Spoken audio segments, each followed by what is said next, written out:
I want to make you aware that we are recording this meeting. So again, welcome. We're really pleased to have you all here today.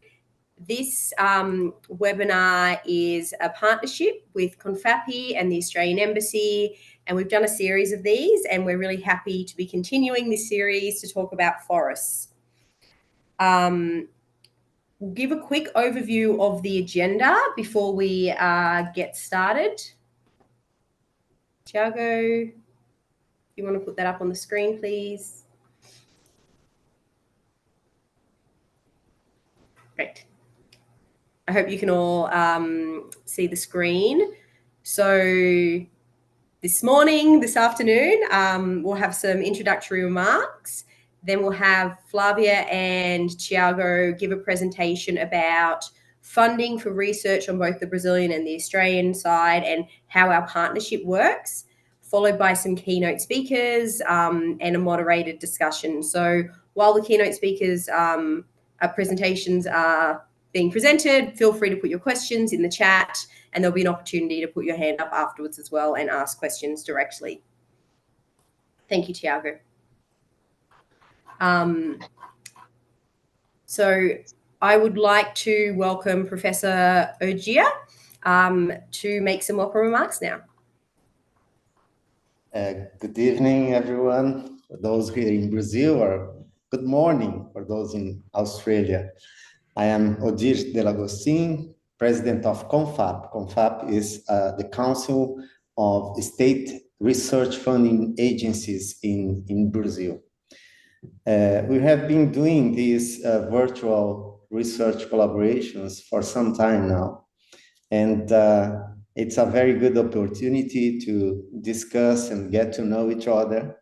So I would like to extend a warm greeting to Ms. Cássia Herr and her dedicated team for their enthusiasm and hard work in jointly organizing the 5th edition of the Australia-Brazil Virtual Research Collaboration. A special welcome also to Professor Patricia Amorellato and Professor Bill Lawrence, whose expertise will certainly inspire meaningful discussions today and tomorrow. I also want to acknowledge all the Australian and Brazilian researchers attending this event. Your interest in joining research projects is vital to our collaborative efforts. Australia and Brazil share similar challenges, which open up numerous opportunities for international scientific collaboration. Joint projects between our countries can lead to innovations in different areas. CONFAP's strategy involving the participation of 25 state funding agencies is represented in the Amazon Plus 10 initiative, which will soon be presented as part of our efforts to foster research and technological development in the Amazon region. The Memorandum of Understanding signed between CONFAP and the Australian Department of Education in December 2020 highlights our commitment to strengthening research partnerships. This agreement ensures financial support for projects led by Australian and Brazilian researchers, which confirmed funding from the Australian side and participation from all Brazilian state funding agencies. Beyond financial support, both institutions are dedicated to promoting these partnerships. The Australian-Brazil Virtual Research Collaboration Initiative aims to stimulate discussions on globally relevant themes and strengthen ties in research and innovation between our countries. Previous editions have addressed significant topics like COVID-19, ocean conservation, food security, and data citizens, facilitating fruitful exchanges among over 200 senior and early career researchers. The support of 2 projects emerging from these discussions demonstrates the tangible outcomes of our collaborations.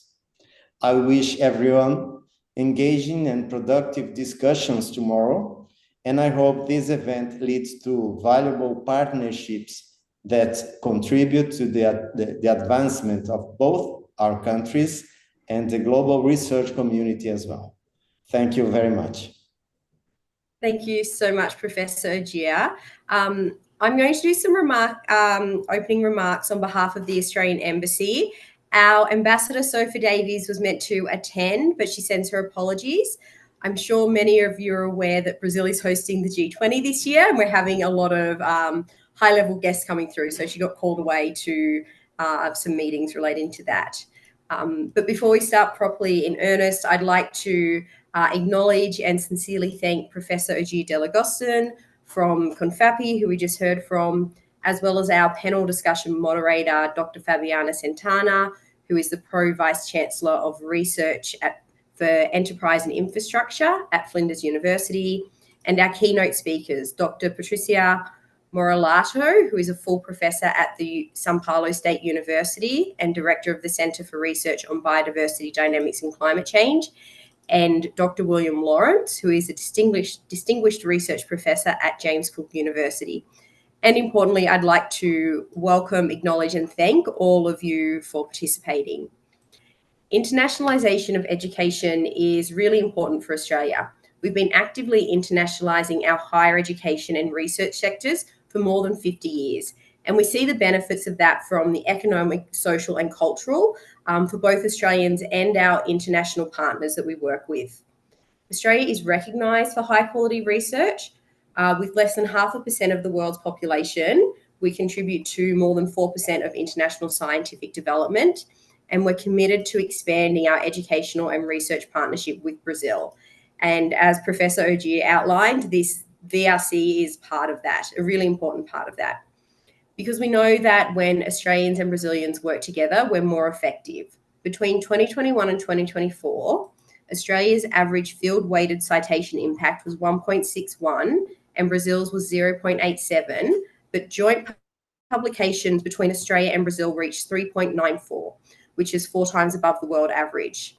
And over the last 4 years, we've had more than 10,000 joint publications between Australians and Brazilians. The Australian Government's Department of Education's partnership with CONFAP aims to promote greater collaboration and connections between Australian and Brazilian researchers. And in a few minutes, we're going to hear more about this partnership in detail, but I'd really like to highlight a few key points. So these collaborations started, as Professor Ogier outlined, in 2021, and we've looked at COVID-19, oceans, food security, and citizen data, and we've connected more than 200 researchers in key areas for both our countries. And in this edition, we're focused on forest-related research. Forests in Australia and Brazil hold immense environmental, social, and economic value.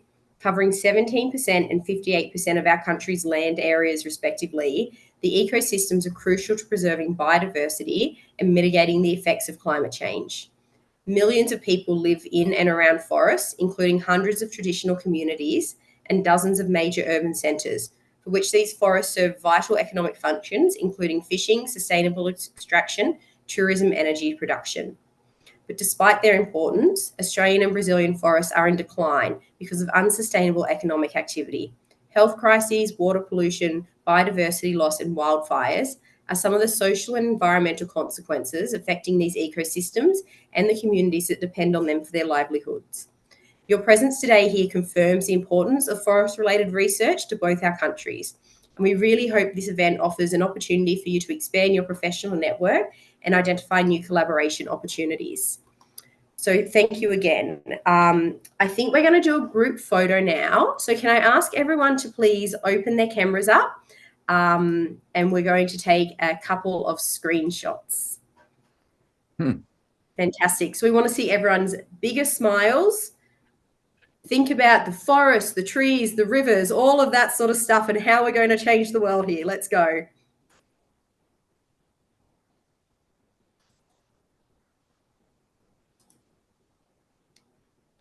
Are we good? Jago, yes? Good? Happy? Excellent. Thank you very much. I'm now going to pass word to Flavia from CONFAP and Thiago from the Embassy team to give you an overview of the research funding models that you might be able to apply to get some funding for. which we all know is pretty critical.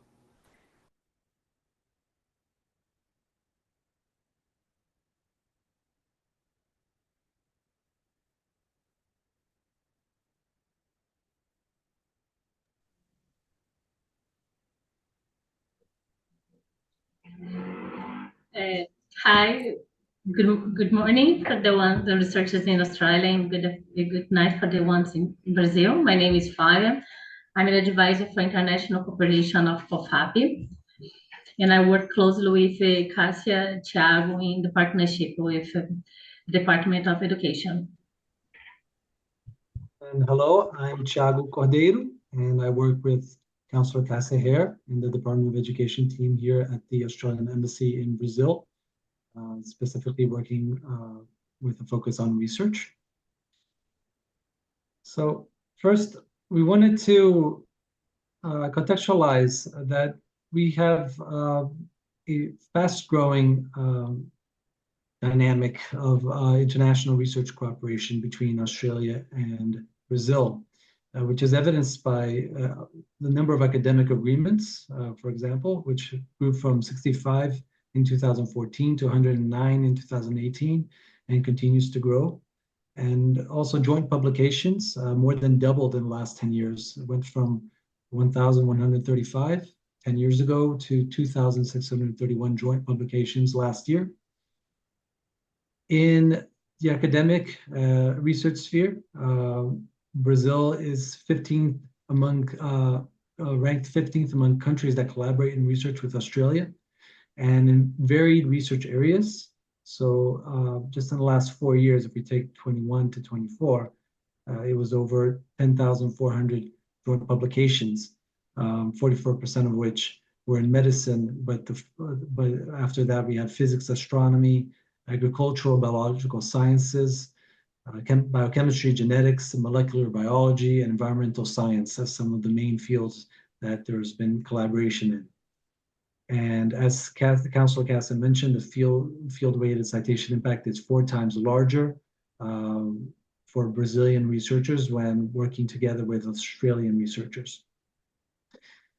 And this year, we've seen a lot of interesting research visits going both ways. I'll just highlight that in March of this year, we had a delegation of 13 researchers and academic officials from the RUN Regional Universities Network from Australia coming to Brazil and collaborating and doing some events around the topic of clean energy and sustainability.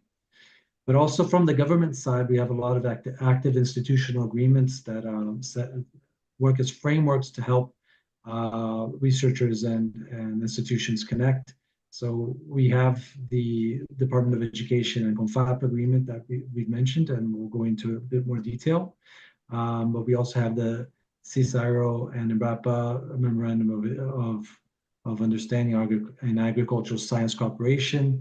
We have a Science, Technology, and Innovation Agreement between the 2 federal governments, and an agreement between the Department of Education and the Brazilian Federal Ministry of Education, all of which help to set the ground for individual institutional collaboration. Just giving a very quick overview of the Australian research funding landscape.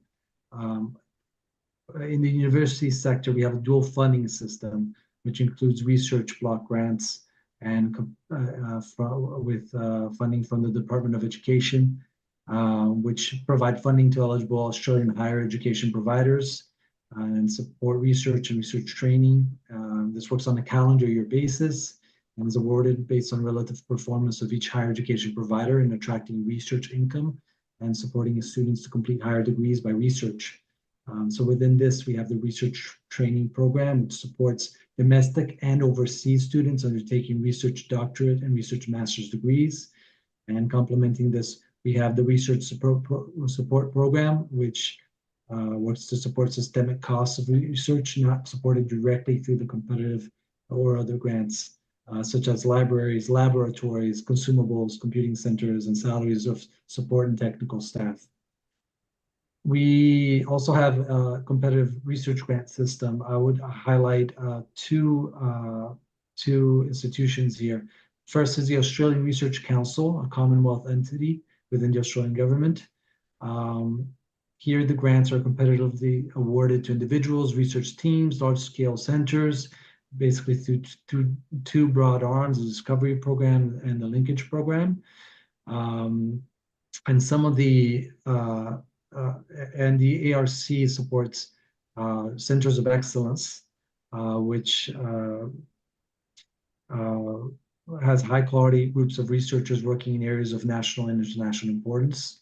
The Centers of Excellence partner with strategic industry and research organizations from Australia and from around the world, providing project funding between 1 million Australian dollars to 5 million Australian dollars per year for up to 7 years. And some of the examples we have of relevant ARC Centers of Excellence is the Center of Excellence in Carbon Science and Innovation, the ARC Center of Excellence for Indigenous and Environmental Histories and Futures, and the ARC Center of Excellence for Indigenous Futures.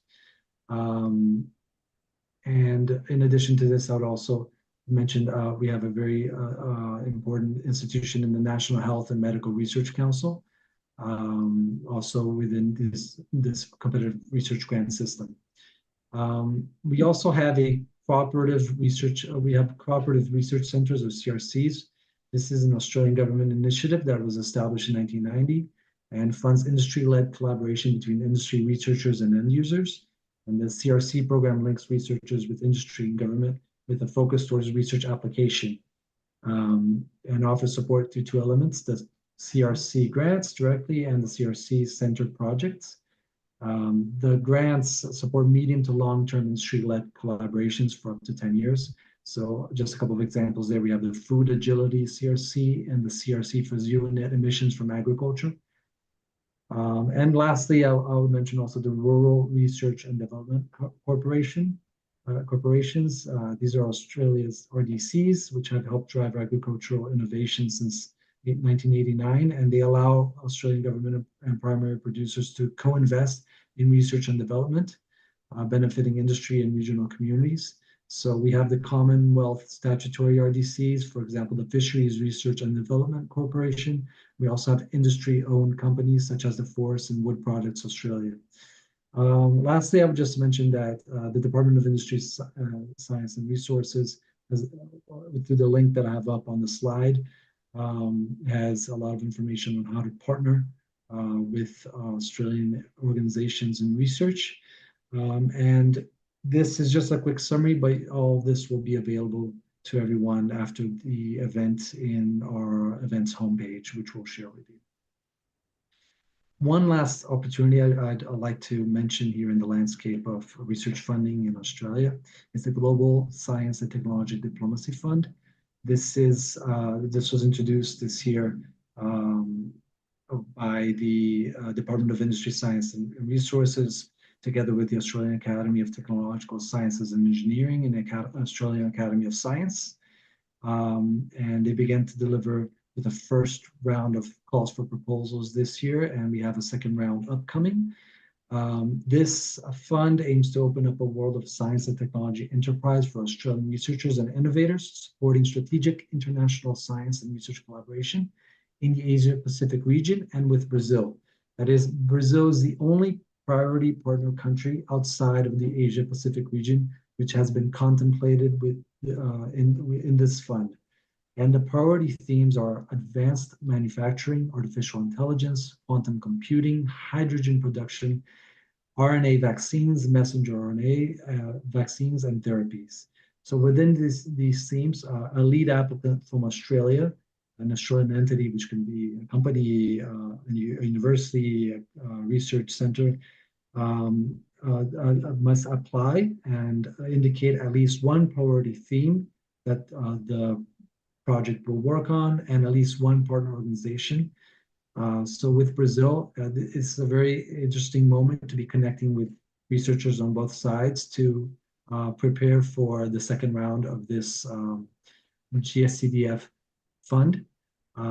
As we probably will, in the next few months, will have news. There's a website that will you can follow news on, but you can also reach out to us. at the Australian Embassy, and we will be happy to provide news on when this is available. I pass on the word now to Flavio, who will talk a little bit about the research funding landscape in Brazil. Thank you, Thiago. The idea of these slides is to present, especially for the Australia's researchers, the structure of the Brazilian research funding environment. So we have in federal level, linked to the Ministry of Education, we have the coordination for the improvement of higher education personnel, that is CAPES, is more related to capacity building of teachers, from teachers to professors. And in the Ministry of Science, under the Ministry of Science, Technology and Innovation, there is the National Research Council, that will be CNPq, the Innovation Agency, FINEP, and the Industrial Innovation Agency, that is EMBRAPI. And we also have in the state level, the state fund agents, the FAPs, that are congregate by the CONFAP, the National Council for State Fund Agents. Please, next, Thiago.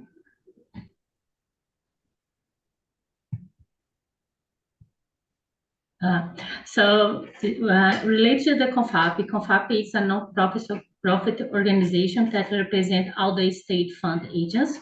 It was established in 2006, and all the states in Brazil has one state fund agent that is known as FAPs. The latest to be established is the FAP from the state of Roraima, FAPERN. And the main characteristic of the CONFAP is its capillarity, since it connects, it has a wide spectrum, that the activities can acknowledge all the regions, can reach all the states, and also acknowledge the regional differences. There is partnership with the federal agencies for programs, as with, for example, with CAPES, CNPq, FINEP, EMBRAPI, and we also have international partnership. There is institutions in Australia, Belgium, Colombia, European Union, Switzerland, United States, United Kingdom, among others. Please. In December 2020, was signed a memorandum of understanding with the Department of Education in Australia, and this partnership supports activities to foster the collaboration between Australian and Brazilian researchers on joint research project, exchange of research and students, seminars, workshops, and publication to promote the result of joint activities, and the development and coordination of other joint activities. All the state fund agencies participate in this agreement. Please. The partnership has two axes.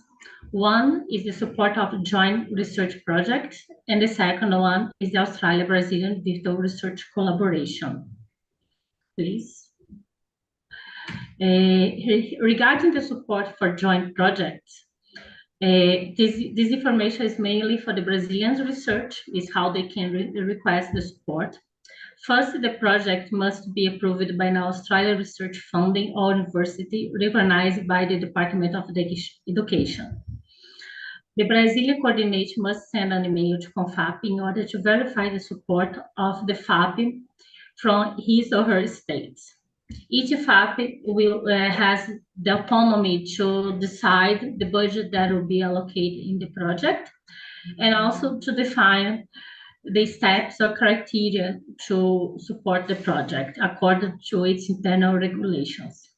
The coordinator will be informed regarding the requirements by CONFAP, and CONFAP will share the decision of the FAP with the Department of Education.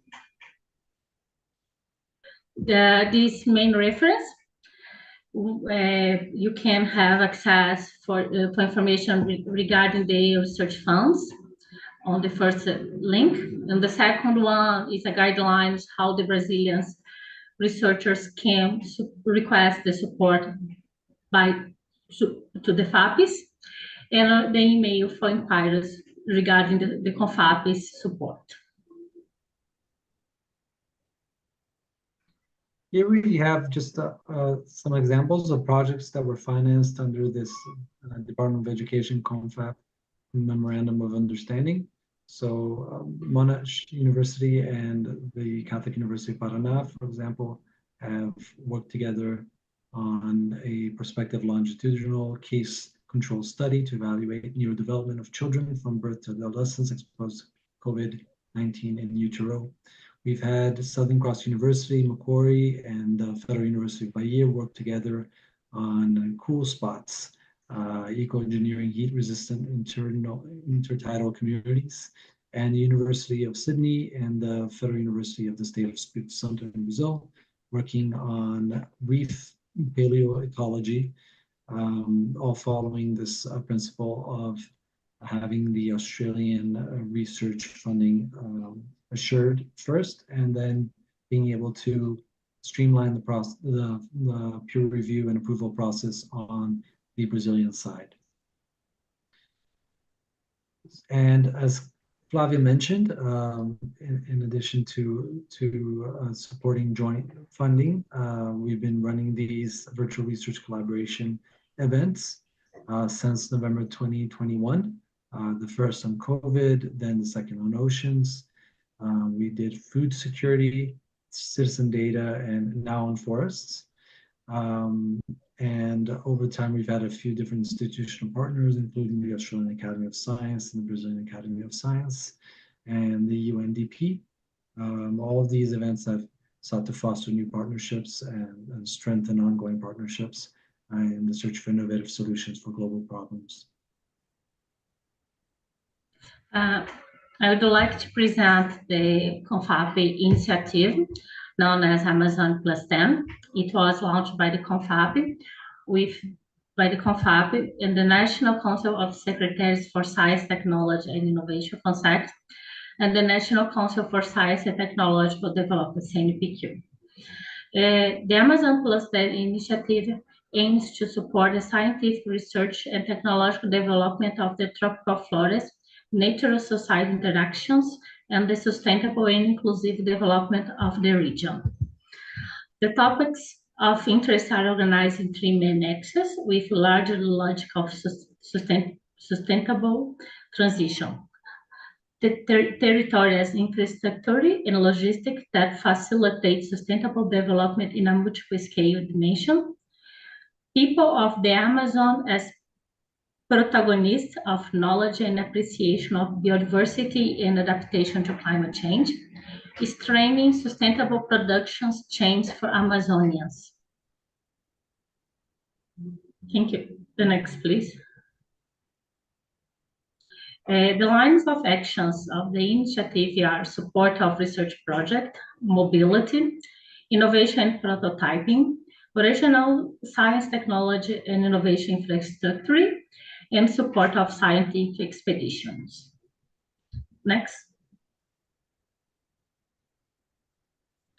It was already launched 2 calls for proposals. The first call for proposal aimed to support scientific research and technological development in teaching in research institutions and companies on current problems in Amazon, which focus on strengthening natural society interaction for sustainable and inclusive development of the regions. There was the participation of 20 FAPs. The fundamental criteria are our proposal must have at least three researchers from different states, which the FAPs participate in the call. And one of the research must be linked to a university or research institute in a state of the legal Amazon. It was approved 39 projects from 19 FAPs. The total amount approved is around 70,050,000. And the project received additional support from CNPq scholarships. Thank you. The second call for proposal, it aimed to support a research expedition that documenting social biodiversity and relations with society in the Brazilian Amazon. participated 18 FAPs, the CNPq, and some international agents. BILAT, Germany, Swiss National Science Foundation, SNSF, Switzerland, British and UKRI, United Kingdom. However, researchers from Brazil or foreigners who had already secured financial support could participate in the call. The fundamental criteria of this call for proposal were: a proposal must have at least 2 researchers from different states, and one of them must be from a state of the legal Amazon. The researcher team must include at least one member who holds traditional knowledge related to the territory under researcher that belongs to indigenous people, quilombolas, or traditional communities. The inclusion of these members must be reflecting the research project. And the researcher from the state of Legal Amazon was responsible for submitting the proposal on the CNPq platform. The preliminary result is that 20 projects were approved. It involved 77 research groups from 18 FAPs and UKRI and SNSF. Next. Thank you. If you have our contact, if you have more any inquiry, you can send an email to us. I'd now like to pass over to William Lawrence, who's a distinguished research professor at James Cook University, to give his presentation. Very much. I'll move right along. Do I have 20 minutes? Is that correct, or a little bit less? Yes. Yes. If you can run a couple of minutes less because we're slightly over time, that would be great. But yes, you have 20 minutes. I'm going to talk a little bit fast, and I apologize to our Brazilian and other colleagues for whom English is not the first language, but necessary under the circumstances. I really liked Patricia's presentation. I thought she gave a lot of pithy information that's relevant to this kind of initiative.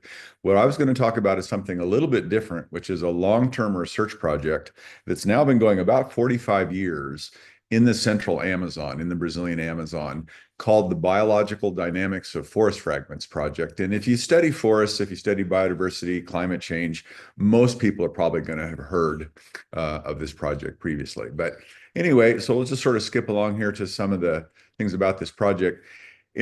This study is focusing primarily on looking at forest fragmentation as a threat to biodiversity, but it's also increasingly incorporated issues around climate change and global change phenomena. As I think we all know, there's different regions of the world have different deforestation drivers. In South America, cattle ranching and soy farming are really big. You also get timber production, and oil palm is starting to come in there, and also various kinds of small scale swidden farming that happen. But really ranching and soy farming are the big land uses. Another thing that's really important is infrastructure expansion: roads, highways, power lines, gas lines, hydroelectric dams. It just seems like everywhere you look in the tropical world these days, you see these big infrastructure projects, and many of them are penetrating cutting right into the heart of these large forest tracts. And it's very clear that they're opening up these tracts of forest like a flayed fish and allowing illegal immigration, logging, illegal mining activity, illegal drug production, poaching, all kinds of illicit activities and some legal activities to penetrate into these forests. It's a huge issue. China is increasingly looking at Latin America as a major source of exploitation and investment, but principally via its Belt and Road Initiative, which now spans incredibly about 145 nations around the world. We did a study about 20 years ago, a little more than 20 years ago, where we asked, what would happen if Brazil went ahead with all of the planned infrastructure projects that they had on the table at that time? It was about $40 billion back in the year 2000, which was a lot back then. And we mapped out all these projects, and what we found, and I think it was really striking, was that it looked like the Amazon was not just going to get whittled away, but it was going to be increasingly chopped up into pieces. And those fragments, those pieces of forest, we know are a lot more vulnerable to predatory logging, to poaching, to wildfires, to global change phenomena. So that was a bad story. That was a bad news and raised a lot of concerns. And this story really went viral. It was featured on the headlines of more than 100 newspapers around the world. So it really kind of went viral before that word viral existed. So this is the project itself, the Biological Dynamics of Forest Fragments project. It's about 2 hours north of Manaus, Brazil. The study area is about 1,000 square kilometers in area. And we have a series of cattle ranches here, mostly cattle pasture, but also some regrowth forest increasingly in these areas. Little experimental forest fragments ranging from 1 to 100 hectares in area. And also in the intact forest out here, we see a number of experimental control sites. And I'm not going to go into much detail about this. It's a big experimental project, and it's been one that's been pretty successful. There's been more than 800 publications, and I can't even remember how many PhD and master's theses have been done, especially by Brazilian and other Latino students. Been very successful.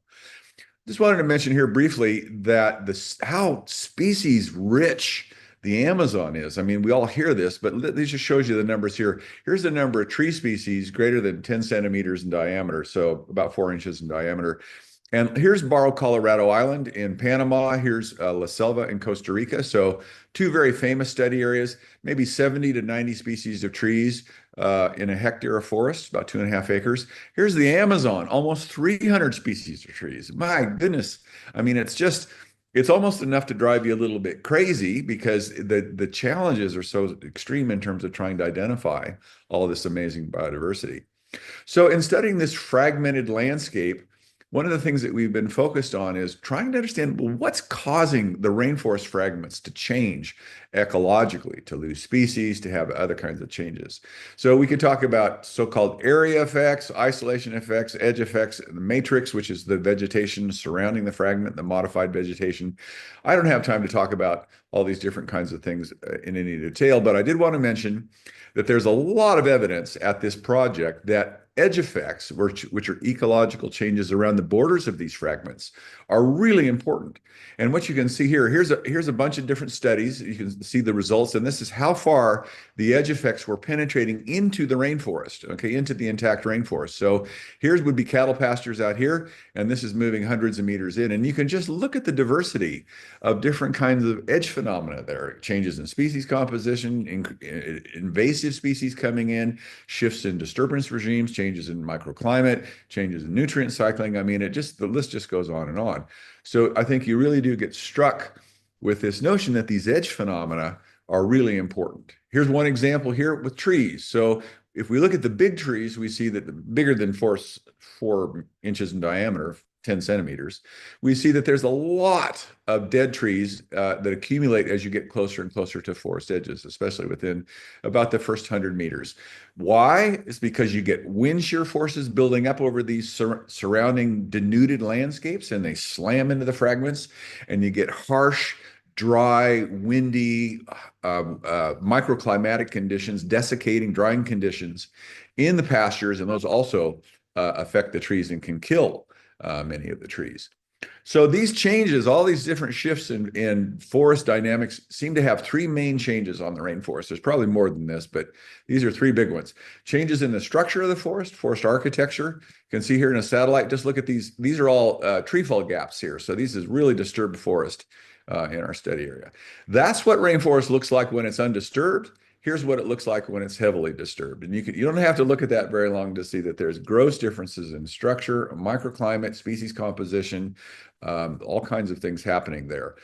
We see this occurring here. This is I don't think I'll try to explain this slide because it's a little bit complicated, but the message of this slide is, if we look at plots in the interior of the forest, we don't see a lot of change. The changes are hovering around zero in terms of changes in different tree size classes. So this is small trees. This is really big trees here. So not much in the interior of the forest, but look at the edge. All these bigger trees are dying, and then you're getting a bunch of small trees recruiting up in their place. So the whole structure of the forest is being altered. Another change that's happening is the species composition is shifting. We're getting different species coming in. There's a complete compositional breakdown of the rainforest as we get closer and closer to forest edges, as you can see from this so-called Euclidean distance measure, which basically just shows you how funky things are getting, how dissimilar things are getting over time after forest fragmentation. Why is that happening? What's going on? Well, one thing we know is that we're getting a big, just sort of an explosion of pioneer species. And these are fast growing, generalist types of trees. They're adaptable. They like disturbance. These things tend to become very abundant. And also the old growth trees, which like the intact, stable, shady rainforest, these are declining. So we're seeing a lot of these families of trees that are really known to characterize the ancient rainforests that are becoming less abundant. And even if we look at these ancient trees, the big trees, we see that in fact there's shifts in the whole tree community. There's smaller trees that tend to need smaller species of trees that need animal seed dispersers and have to outbreed. Those are losing. Some of the bigger, faster growing trees are increasing. Animal pollinators and seed dispersers, their declines appear to be important. So, and it's lots of species, probably a couple hundred species of trees that are being affected here. Lianas, which are woody vines, are increasing. They like forest disturbance. So this is a kind of vine that proliferates, and they hate trees and trees hate them. So lianas suppress tree growth. They increase suppress tree growth. They suppress tree reproduction, and they increase tree mortality. So there's nothing good that lianas do for trees. And you can see here, if we look across all our study sites, that where we get lots of lianas, we don't get as much tree biomass. So it looks like the lianas are helping to suppress the biomass of the forest. And we want that biomass to stay intact because we need it to store carbon on the planet. Now, the last thing is altered carbon dynamics. And I'm just going to ask again, Cassia, do you want me to keep going, or how's my time here? So I'm moving You've got an extra 5 or so minutes, so keep going. All right. Well, it should be all right. Okay, so the carbon dynamics. So the forests, as we know, tropical forests store a lot of carbon. We know that the destruction and degradation of tropical forests today is producing maybe 12 to 15% of all atmospheric carbon emissions, which is about equivalent to the global transportation sector, which is a lot of emissions. So that's every car, train, boat, anything with an engine or a motor that moves is in that global transportation sector. We're getting a big loss of tree biomass in the forest. They're storing less carbon. What's going on? Looks like there's probably 3 things. One is we're getting a lot of trees that are just dying in the fragments. We mentioned this already. Also, of the trees that are dying, a lot of them are big. So it's not just that all the trees that are dying, but these big ones are especially vulnerable to fragmentation. We're not really sure why they're so vulnerable. Could be the same kinds of things that are affecting other trees, or maybe things like lianas and even lightning strikes might be important. And also, when we look at the smaller trees that are coming in after the disturbances and after fragmentation and proliferating, we see that most of those tend to have low wood density. So the fast-growing trees and the vines tend to have low wood density, which means they don't have much carbon storage, which means they're not replacing the carbon that's lost. So all those 3 things, when you add them together, militate towards this idea that the forests are losing quite a lot of their carbon storage. We can look at the carbon stored in the forest, and one of the things we see is that there's a lot more carbon that ends up being stored in dead stuff like trees and leaf litter. So you can see something called coarse woody debris production here, and that definitely increases as we get closer and closer to forest edges. Because there's so much dead debris and branches and leaves and twigs and all that stuff around forest edges, they tend to be very flammable. That stuff tends to dry out. And the cattle ranchers, they love to burn their pastures. Just about every year they burn their pastures to produce a flush of green grass which the cattle like, and also to control weeds. So the problem is that those fires in the pastures will burn right up to the edges of the fragments, and they just keep on burning. And this is an enormously destructive environmental synergism. You can see here's data over 14 years for about 1,100 different forest fragments in Thailandia, Brazil. When you get in the deep interior of the forest, there's hardly any fires here, hardly any at all. In fact, even these fires are in logged areas. But as you get closer and closer to the forest edge, you see this explosion of fire frequency. So within about 1,000 meters of the edge, boom. And this is a tremendously destructive environmental synergism between 2 different threats. So another thing, the final thing that's happening here is not only are we seeing all these different kinds of environmental changes, but it also looks like we're getting changes, firstly, in intact forests. Now, the intact forests are not supposed to change, right? They're supposed to be our controls. And they're supposed to be, just sort of randomly varying. Well, the intact forests in our study area are not behaving like controls. They're changing, and they're changing in concerted ways. We get some types of species that are increasing, some types of species that are declining. So we get these concerted changes over time, and you can see here the species that are, generally speaking, most vulnerable to fragmentation also seem to be most vulnerable to global change phenomena. And just quickly, these results are consistent with what's called the CO2 fertilization hypothesis. I'm going to move on. Again, we're also getting increases in lianas in intact forests, and in forest dynamics are accelerating overall. And so that's also consistent with global change drivers, especially rising CO2. And finally, when we look at the fragments themselves, we see evidence that it's not just fragmentation that's causing the really important changes in ecosystems and communities. It's all biological communities. It's also the global change phenomena, such as rising CO2 levels, and also other global change phenomena, such as droughts and changes in various kinds of climatic regimes that could be affecting these forests. So the bottom line is I believe we can no longer ignore these large-scale, global-scale drivers when we're doing local studies. We want to study a particular site, a particular landscape, and we just can't ignore the bigger things that are happening in the broader world. Thank you. Thanks so much for that, Bill. It was a very interesting presentation. We're now going to have a panel discussion, and I'd like to thank Fabiana Santana, who is the Pro-Vice Chancellor at Flinders University, who will be moderating our panel. Please, if you've got any questions, put them in the chat or raise your hand. Professor Fabiana. Good morning. So good morning, everyone. Let me start by thanking the organizers for the invitation. It's a pleasure to be here and certainly, support Australia Brazil research and the collaboration between the two countries. I also would like to acknowledge that I'm speaking from Canberra today. And this is the beautiful Aboriginal Ngunnawal country. So I'd like to take the opportunity to acknowledge all First Nations people present here today, and also pay my respects to all elders past, present, and emerging. Well, thank you, Professor Patricia and Professor William, for joining us today. I have a couple of questions for you, but then, of course, I'd like to engage the audience and give the floor for those who, after hearing your talks, probably have much better questions than I would.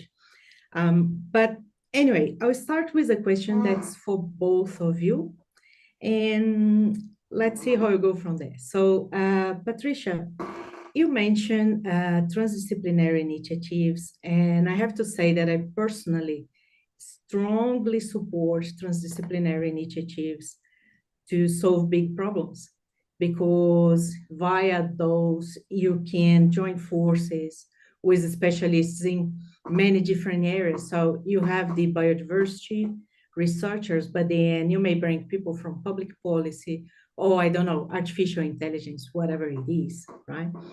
And then the goal would be to target the big problems and solve, I don't know, global challenges. Can you, let's start with you, Patricia. Can you talk a little bit more about opportunities for transdisciplinary research in your field? And given that you have here a group of scientists that would be keen to collaborate, via these initiatives. So what can you tell us?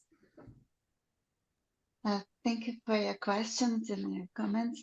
Well, I maybe I can make a simple example. One of the networks we build up, and it is integrated in the center that I mentioned, is a network of what we call phenocams, or digital cameras that photograph vegetation all across the country now, and different forest landscapes and even grasslands as well. And to process all this data, to have this picture of how I can photograph and have a sense of the growing season of each different biome and vegetation across the Brazil. And to process all this data, you need to take information, and we have made this all with people from information technology, from computer vision. And so people from computer science that has helped us to work with this network to build up what we nowadays are going to make available for people, the data bank, but also to process this imagery, to find patterns. Even we use, as the first paper was 10 years ago, using artificial intelligence to recognize species in these photographs, using the time series of the changing of leaf color of the plants or things like that. So it is very important to integrate and do this transdisciplinary research. And now we want also to integrate other concepts that can be used for the local community. What is this concept of? Is this as a vegetation that is capturing carbon or being a carbon sink or source? How does this change? How this vegetation, this natural vegetation, compares with the side, the agricultural camp on the side of this natural vegetation? What is the dynamics? And of course, we also are working with people from remote sensing, which is not my area, but they are very important. And so they are also doing the scale up, like Bill said, we need to scale up our knowledge from the local space to the general region. So we are using remote sensing to try to do this. And this came with a lot of people with different expertise. And we have to learn how to work. I have to learn to do meetings with 20 minutes with computer scientists. And when you go now to people from ecological and human science, they talk for hours. So I think this is very important. But what I like to see is the result, and also the possibility to train new researchers with very much better and different skills that when we start, or I started with, is the ecology. Like we have ecologists that work with computer scientists very well and merge this knowledge. Perfect. I have to say, you may not know, but I was one of them. I was at the Escola Politecnica working in the, with Professor Antonio Saraiva in that field. So very, he's great, amazing. So yeah, I since moved, but I have a great time in this field and have helped as much as I can. Bill, same question for you. Where do you see the opportunities for transdisciplinary research in your field? Well, Fabiana, one of the things you have to mention is AI, artificial intelligence, machine learning, deep learning, whatever people want to call it. That's just right now with us, it seems like it just affects everything that we practically want to do. But right at the moment, for instance, we're trying to use artificial intelligence to map roads in different ecosystems around the world. We've done this all manually. Humans are very good at doing this, it turns out. And we spent recent paper, we had 7,000 hours of volunteers doing this work, but it just takes forever. And that's just to do a small part of the world. So we really need something better than humans, which are very, very slow to do this. So AI, I think, is a big thing it's coming in so many different ways and so many different applications. So that's a big one. Patricia mentioned remote sensing, and I would definitely agree. There's lots of technological improvements. And I think, it's almost to the point these days where I think, research teams are becoming so multidisciplinary, transdisciplinary. You're almost going to be like, you have to have a spatial analyst specialist, and you have to have an AI specialist. I mean, I think in some ways, big research is almost going that way. Drones is another thing. It's not something I use that much, but we have people here that are using them a lot. Camera traps are another tech thing that are very, very popular and have just changed the world, but the other thing is we're getting so many photos. So one study I was involved in produced more than 100,000 photos, which somebody has to look at and figure out what they're like, all those animals are. But anyway, AI could be helpful there. And again, big data applications. I mean, many of us now are working on giant global or pan-tropical data sets that we never used to. That just wasn't how research proceeded, but now it's just become so embedded in people's thinking that I think this notion of scaling up and of addressing broader suite of questions is going to be really very much at the center, and exploiting these new technologies in ways that, doing them in the right way so that we are getting good results and not. Yeah, let's hope they are used in the right way. Right, that's the thing. I think that's the challenge, how to use them properly and how to get results from them. So yeah. Well, I have a couple of questions for Bill in the chat. Let's go with that. So Bill, they want to know how you were able to secure funding for this long-term research in Brazil. Various funding sources. So the project, you probably know Tom Lovejoy was very instrumental in terms of founding that project. So he did lots of work over the years in fundraising. I got a major LBA grant. LBA is long-term biosphere atmosphere experiment in the Amazon, which is somewhat similar to this initiative. It was a US, a Brazilian initiative. And so I had an $8 million US dollar grant from them. I've had various grants from the US National Science Foundation, from the Australian Research Council, quite a lot of foundation money. One of my other larger grants was a 4-year study that was funded by a private foundation that they didn't even want anybody to know who they were. They just wanted to give the money. It's like, okay, that's all right. And yeah, but a wide variety of sources. These days, I probably am leaning more towards foundations, philanthropic foundations, less towards the science foundations, just because they're not giving a lot of money and the acceptance rates are really low at the present. So I think there's easier ways to get money out there right now. Yeah. Good call. David, would you like to ask a question, to come off mute and ask your question? Want me to do it for you? Go. Yeah, hi, Bill. You're probably aware of the major initiative in the Brazilian Amazon called Amazon Face, where they're exposing a plot or several plots near Manaus to high atmospheric CO2. And I'm leading a similar experiment here in Australia. So we're trying to combine forces. So attending this is great to find ways of synergies, but I wondered if you could comment on the high biodiversity that's characteristic of places with very low phosphorus on Earth and how carbon dioxide might change that. Okay. That's an interesting question there, David. So yeah, I think that's probably right. If you look at particularly tropical systems, of course, because they've had so many eons of heavy rain, that's tended to leach out a lot of the cations, and a lot of the phosphorus tends to get broken down, tends to become very limiting in these soils in the right forms. I'm not an expert on this stuff at all, but anyway, but yeah, I mean, so one of the prevailing ideas is that if you get in ecosystems that have a lot of productivity, you can get one or a few species that can dominate and it can exclude a lot of other species. So now if we're talking about ecosystems in which suddenly we're getting changes in phosphorus levels, nitrogen levels, other things, but especially like lowland tropical rainforests, for which phosphorus has been critically limiting, and then we change that, I mean, I think it's, who knows? And a lot of it will depend on what's the magnitude of change and the rate of change and all that. But I think that there's a hypothesis there that we could be losing things in these low product, nutrient-starved systems.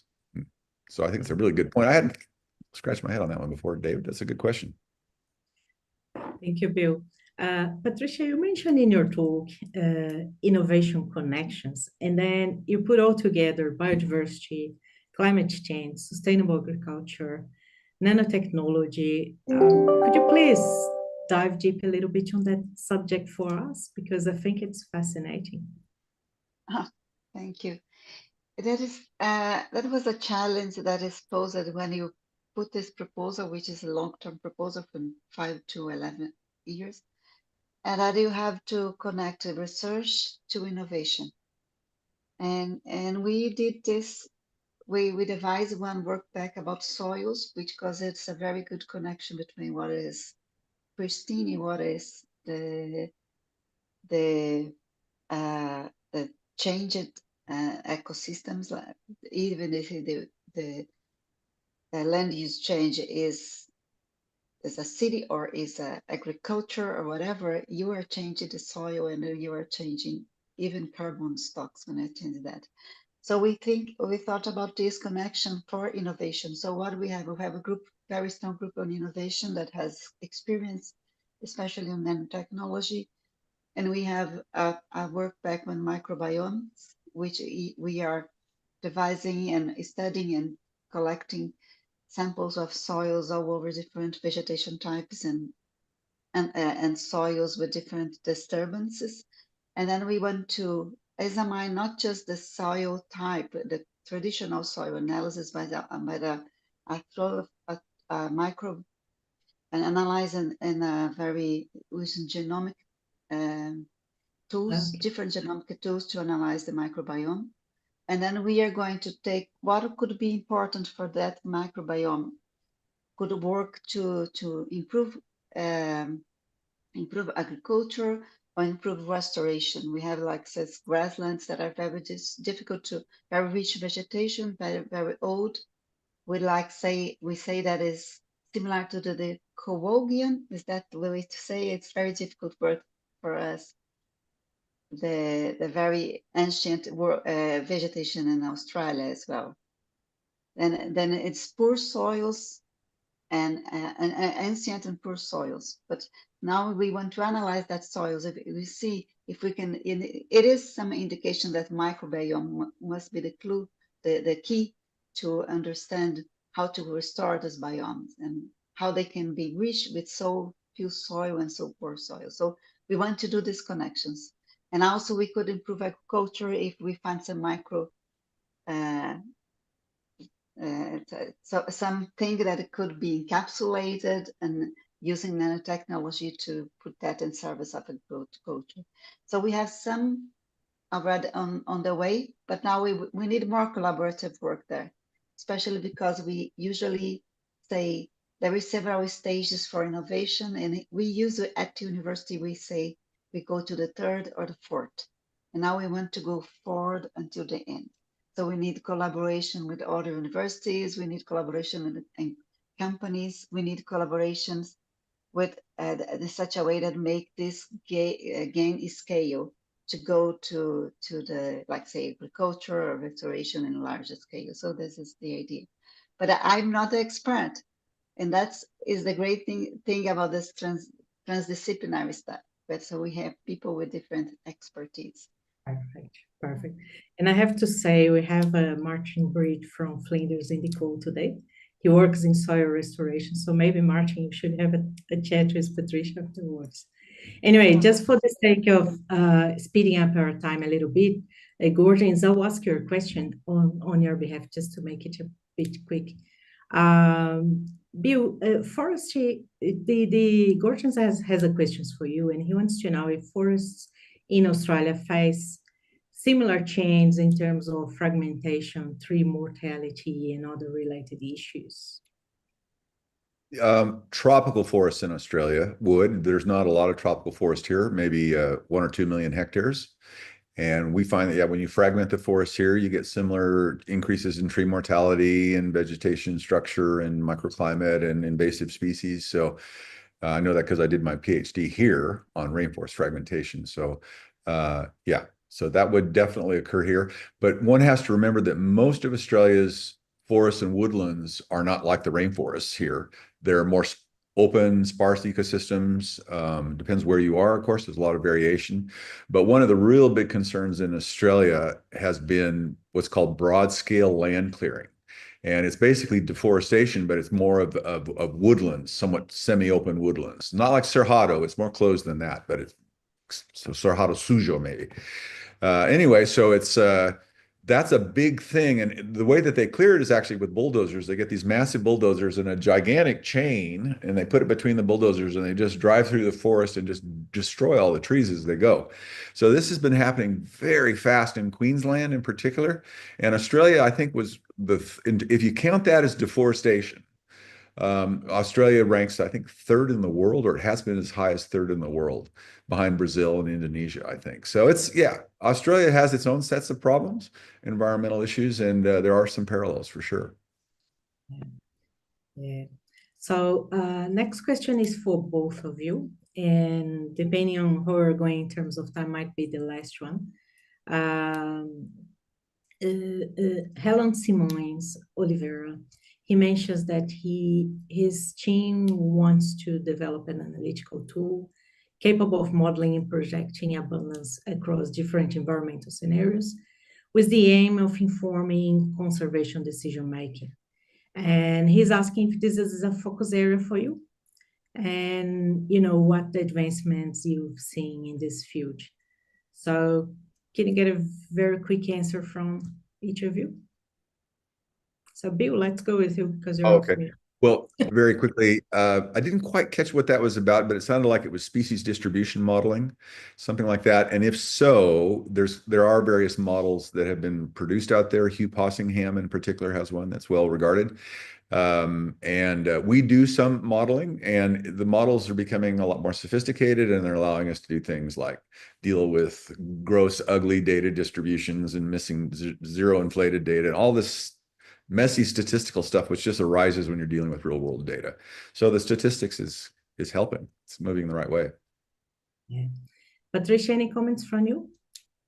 I didn't have got so much, but if it is what Bill said, I think it is excellent, especially if you could do forecasting with your model, because I think we need more ecological forecasting to predict more what is the change could be and how we can prevent it. So I think forecasting is a frontier in ecology that I think is very important. So combining this could be a great tool. Perfect. So look, our last question for you before I thank you. Let's start with you, Patricia. We have, many early and mid-career researchers in the call, and both you and Bill are very experienced professors in the field. So, an advice for them? You're mute, Patricia. Yeah. We have a saying. Yeah, I say in Brazil that if advice would be good, we would sow them and not give them. So and so it is a funny trick, but I think that the best advice is that you have to learn quick that you have to work in team. Teamwork is the essence of the career for anyone these days. The transdisciplinarity that is essential for us to understand the changing world that we are living depends on teamwork. We are not going to do and know everything. Even someone like Bill Lawrence don't know everything. You can probably there is something that he doesn't know. But anyway, you need to team up. You need to work in teams. So this is the first thing. So do not just search for a big name, but search for a big teams where you can work in a very nice project and a nice group.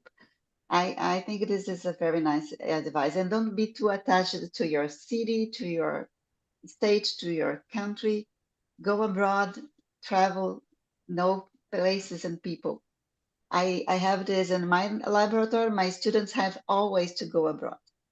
And they have to have this experience. And now that, especially if we have the money and time, but usually we do have right now. But so I think this is be bold, team up, and you are going to be successful for sure. Perfect, Patricia. Thank you.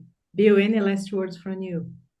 Yeah, two quick things. This one, I'm almost embarrassed to say this because so many people don't like to hear this, but I would say a really important thing for students is to tell them to publish early and publish often, okay? We've done some analyses trying to look at success of people over the course of their careers. Turns out the people that start early, they don't wait until you finish your PhD to start publishing. Start publishing right away. That's one thing. The second thing is this.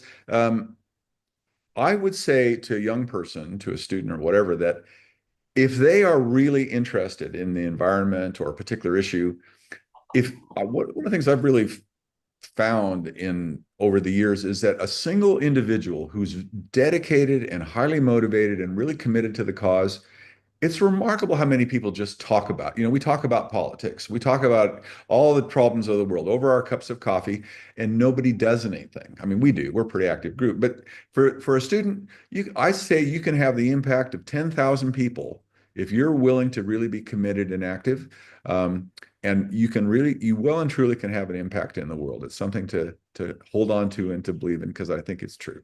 Thanks. All right. So look, thank you very much. This has been amazing, and it was very good to meet you all as well. Cassie, I think you're at time. And Perfect. Just Sorry, we go. have lots of questions in the chat that we don't have time for. So I hope you can perhaps send them to Patricia and Bill, and if they can do something, we will really appreciate it. But anyway, thank you to our speakers. Thanks to the audience today. It has been amazing. Cassia. Great.